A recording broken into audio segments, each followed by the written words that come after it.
a superstar. A supernova shining, you can see for super far. Un club français en finale de Ligue des Champions, franchement, ça nous a fait plaisir. Mais peut-être pas autant qu'un bon 0-0 avec un carton rouge pour débuter la saison de Ligue 1. Alors bienvenue dans YouFoot, l'émission qui reste fidèle à ses valeurs. Être finaliste de la Ligue des Champions, c'est bien. Mais rendre le sourire aux Marseillais sur Twitter, ça n'a pas de prix. La preuve dans le Social FC. So, ladies and gentlemen, here we are once again. Oh, Ecolo quoi, my baby. Timito, Fumigène et Salto, c'est parti pour le Social FC.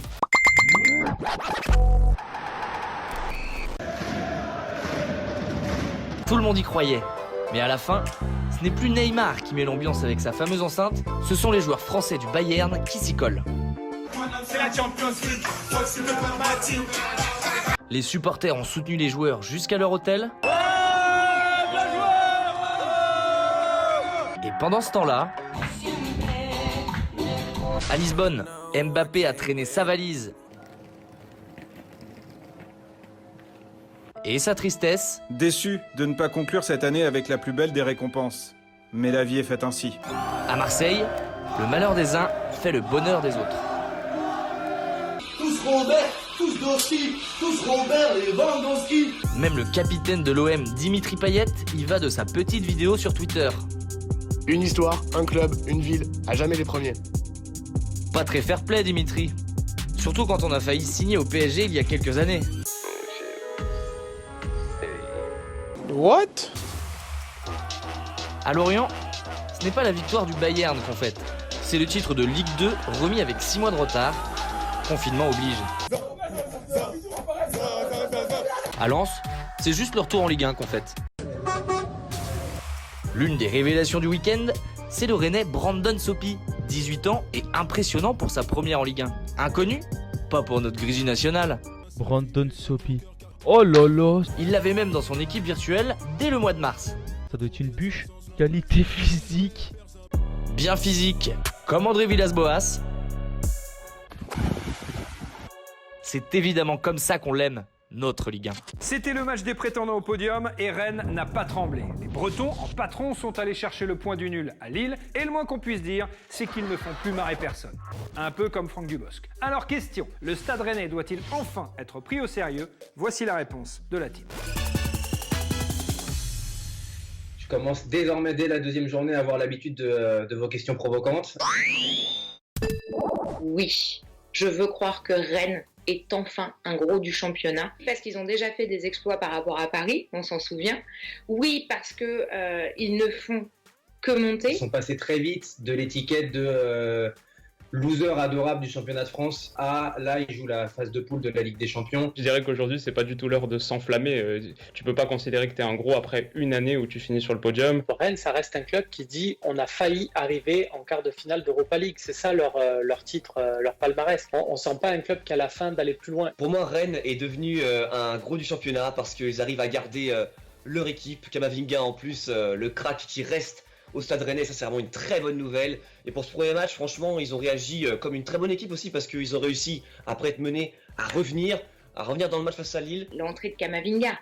Il est à peine majeur, il change le match, il cale le petit pont qu'a fait crème à Renato Sanchez et qu'en plus de ça, tu sens qu'il a la personnalité. Quand tu as des joueurs comme ça, tu peux commencer à te considérer comme un gros dans le sens où tu as des cartouches que plein de clubs n'ont pas. C'est le Ferrero Rocher dans la soirée de l'ambassadeur, tu vois. Pouf, il rentre et là... plateau. Magnifique. Ils ont surtout fait un dernier tiers de partie à la hauteur de ce qu'on attend d'un Rennes, en gros, qui est extrêmement Kama dépendant, ça on l'a vu. Avant ça, je les ai pas trouvés particulièrement emballants. Quand tu vois dans l'entrejeu des Jonas Martin, des Bourigeaud qui ont été quand même assez décevants, pour moi ça c'est pas des joueurs qui t'emmènent dans le top 3 français. Est-ce qu'en termes de densité, notamment derrière, tu as des garanties qui te permettent de dire nous sommes un gros club? Je suis moins sûr. Si Rennes était un gros du championnat, ils auraient profité de leur qualification en Ligue des Champions pour faire un gros recrutement. Rennes, ils ont fait quoi? Rien du tout. Ils ont juste espéré vendre Mbanyang parce qu'ils se sont dit c'est le moment et on trouvera de façon mieux au Portugal ou en Belgique pour le remplacer. Mais attends, si ça fonctionne comme ça, on va aussi grimper comme ça. Et il n'y a pas que Kamavinga. J'ai bien envie de les voir emmerder une grosse équipe en Ligue des Champions.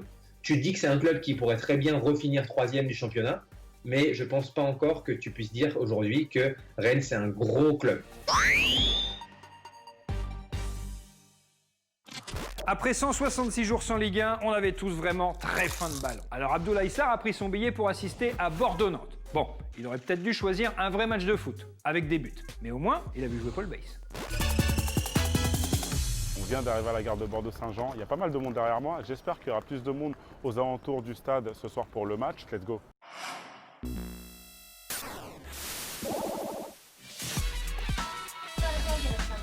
On va aller poser quelques questions aux supporters bordelais. Ils ont passé quelques mois pas évidents avec le club. Ils disaient qu'il y avait vraiment une fissure entre les supporters et le président, M. Longuepé. Ouais.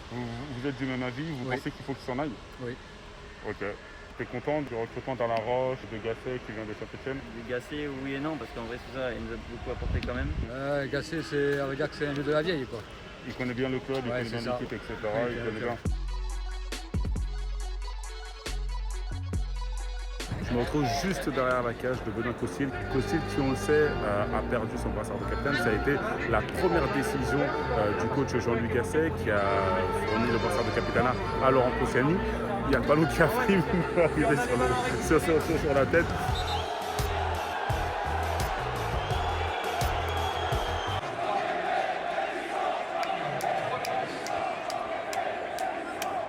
Il chante Longue épée démission. Le président de Bordeaux, Longue épée démission. Quoi le ressenti sur ce nouveau logo?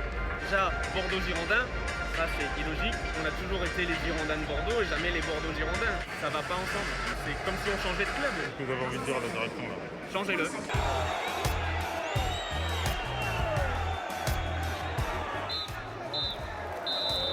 Bon, fin de match, il y a eu 0-0 entre les Girondins de Bordeaux et le FC Nantes. En l'occurrence, j'ai pas vu de but, c'est un peu dommage. On va aller interviewer les joueurs entraîneurs, voir quels ont été leurs ressentis. Vous avez un message pour les ultras? Comme je l'ai dit, ils ont toujours été présents. C'est voilà, comme on dit, le 12e mois, c'est eux qui peuvent te pousser à être encore meilleur à chaque match. C'est des gens qui comptent pour nous et on espère qu'on pourra se battre ensemble pour faire une très belle saison. Là, on est à plus d'une heure de la fin du match. Ils sont en train de tondre la pelouse. Normal, voilà. Généralement, je fais ça avant, mais eux, ils font ça après pour préparer peut-être le prochain match. Le prochain match, ils le préparent comme ça, c'est une victoire. Et la victoire, c'est 3-0. C'est pas 1-0, c'est pas 0-0. Et le 3-0, c'est peut-être le top 5. Et le top 5, après, c'était champion de France. Mais pas à Bordeaux. À force de répéter chaque année que Angers est l'équipe surprise du début de championnat, il est grand temps de se rendre à l'évidence. Chaque année, Angers est l'équipe surprise du début de championnat. En toute logique, le SCO s'est imposé pour son premier match à Dijon. Titulaire en défense côté angevin, le latéral Abdoulaye Bamba. Alors, bien ou quoi? Ça va, assez agréable. Une victoire avec la manière, donc ça fait encore plus plaisir.